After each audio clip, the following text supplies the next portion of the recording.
Hi friends, welcome to Nila's kitchen. நம்ம இன்றைக்கி என்ன பார்க்க போகிறோம்னா, சூப்பரான ஒரு சொரக்காய் கூட்டு எப்படி செய்யலான்னு பார்க்கலாம் வாங்க. இன்றைக்கி கடலைப்பருப்பை வச்சு ஒரு சூப்பரான ஒரு கூட்டு நம்ம பார்க்க போகிறோங்க. கடலைப்பருப்பு வந்து ஒரு 100 கிராம் அளவு எடுத்து ஒரு மஞ்சத்தூள் கொஞ்சம் போட்டு 3 விசில் வச்சு எடுத்துக்கிறேங்க. வாங்க இப்போ ஓப்பன் பண்ணி பார்க்கலாம். பாருங்கள், கடலைப்பருப்பு நல்லா வெந்துருச்சு. இப்போது நான் எடுத்து வச்சுருக்கேன் சொரக்காய் இருக்குல்லங்க, அதை போட்டு ஒரு விசில் வச்சு எடுத்துக்கலாங்க.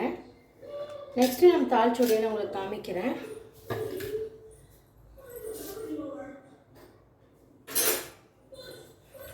சொரக்காய் போட்டு நல்லா மிக்ஸ் பண்ணிக்கோங்க. இதில் இருக்கிற தண்ணியே போதும், ஏன்னா சொரக்காயும் நமக்கு தண்ணி விடும். ஒரே ஒரு விசில் வச்சுக்கோங்க. அதுக்கு நான் கொஞ்சமாக உப்பு ஆட் பண்ணிக்கிறேன், ஏன்னா நம்ம ஃபஸ்ட்டு உப்பே ஆட் பண்ணல, அதனால் காயில் பிடிக்கணும் உப்பு, அதுக்காக நான் கொஞ்சம் ஆட் பண்ணியிருக்கேங்க. இப்போ ஒரு விசில் வச்சு எடுத்துக்கலாம். இதையும் க்ளோஸ் பண்ணி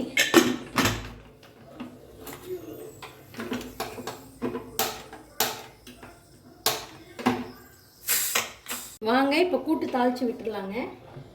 அதுக்கு நான் ஆயில் ஒரு 2 டேபிள் ஸ்பூன் அளவு ஊற்றிக்கிறேன். கூட்டுக்கு அதிகமாக ஆயில் தேவையில்லைங்க. அதுக்கு நான் வந்து தேங்காய் ஒரு 1/4 மூடி, அரை மூடி தேங்காயிலே அரை மூடி தேங்காய் எடுத்துருக்கேங்க.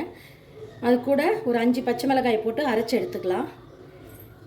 பச்சை மிளகாய் கூட கொஞ்சமாக சோம்பு ஒரு பீச்சும், சீரகம் ஒரு அரை ஸ்பூனு போட்டுக்கலாங்க. இதை அரைச்சி எடுத்துக்கலாங்க. ஆயில் நல்லா காஞ்சிருச்சு. கடுகு ஒரு அரை ஸ்பூன்,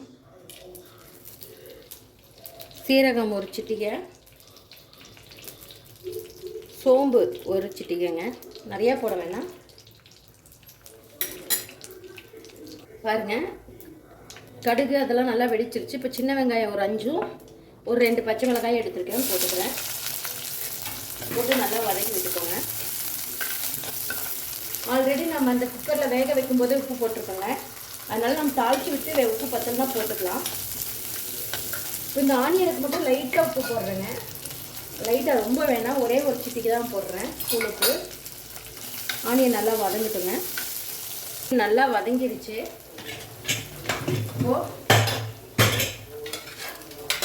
நம்ம எடுத்து வச்சிருக்க கூட்டு போட்டுக்கலாங்க. இதில் அந்த வேக வச்சோம்லங்க நம்ம குக்கரில், அதை போட்டுக்கலாம். சொரக்காயும் கடலைப்பருப்பும்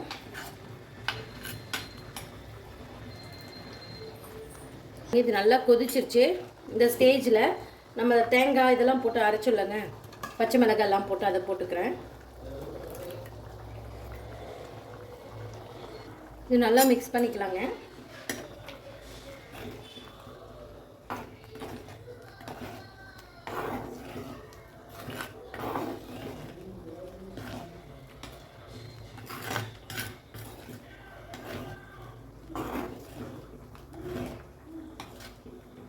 அவ்வளோதான், இது ஒரு கொதி வரட்டுங்க. பாருங்கள், சூப்பரான ஒரு கூட்டு ரெடி. கண்டிப்பாக நீங்களும் இந்த மாதிரி ட்ரை பண்ணி பாருங்கள். ட்ரை பண்ணி பார்த்துட்டு மறக்காமல் கமெண்ட் பண்ணுங்கள். ஃபைனலாக நான் கருவேப்பிலை தூவி அரைக்கிறேன். அவ்வளோதாங்க, கேஸ் ஆஃப் பண்ணிட்டேன்.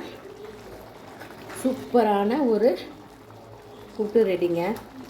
சொரக்காய் சாப்பிடாதவங்க கூட இந்த மாதிரி கூட்டு மாதிரி செஞ்சு கொடுத்தீங்கன்னா நல்லா சாப்பிட்டுப்பாங்க. இது சாப்பாட்டில் பசஞ்சு சாப்பிட்டா கூட அவ்வளோ டேஸ்ட்டாக இருக்குங்க. சப்பாத்திக்கு கூட நல்லாயிருக்கும் தொட்டுக்கங்க. கண்டிப்பாக நீங்களும் ட்ரை பண்ணி பாருங்கள். தேங்க்யூ ஸோ மச் ஃபார் வாட்சிங். பாய்.